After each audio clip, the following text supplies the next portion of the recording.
तर नमस्कार सगळ्यांना. चला आज माझा छोटासा मिनी ब्लॉग आहे. तर आज आहे मदर्स डे. तर तुम्हा सगळ्यांना मम्मी लोकांना ना मदर्स डेच्या खूप खूप शुभेच्छा. तर सकाळी आज सुट्टी होती रविवार, त्यामुळे ना छान असं तनिषने देवपूजा केलेली होती. पोरांना पण थोडंसं काहीतरी असं करायला लावलं ना तर त्यांना पण मन प्रसन्न होऊन जातं. म्हटलं चला आज तूच देवपूजा कर.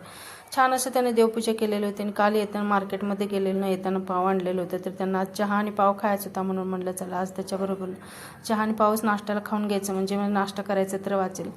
चहा केला आणि त्याच्याबरोबर मग चहा आणि पावच नाश्ता करून घेतला. आणि त्याच्यानंतर मग स्वयंपाकाला लागलेले. तर त्यांचे पप्पा नसलं ना तर आमचं स्वयंपाकाचं जास्त काही टेन्शन नसतं.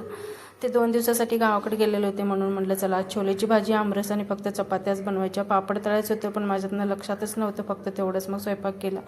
छोलेची भाजी तडका टाकली आणि त्याच्यानंतर मग एक ना आमरस बनवायला घेतलेलं. तर कणिक तर अगोदरच मी मळून ठेवलेली होती.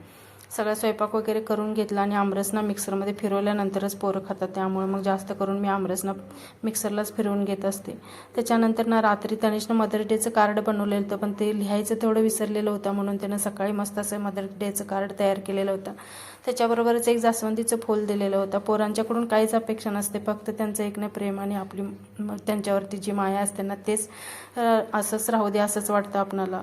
त्याच्यानंतर मग दुपारचं जेवण वगैरे करून घेतलं आणि नंतर मग किचन कटा वगैरे क्लीन करायचा तसाच राहून गेलेलं होतं. थोड्या वेळाने मग ते साफ करून घेतला आणि नंतर म्हटलं बसलं की बसूनच जातं, त्यामुळे म्हटलं ड्रेसिंग टेबल भरपूर दिवस झाला साफ केला नव्हता, म्हणून म्हटलं चला ते पण आज साफ करून घेऊया.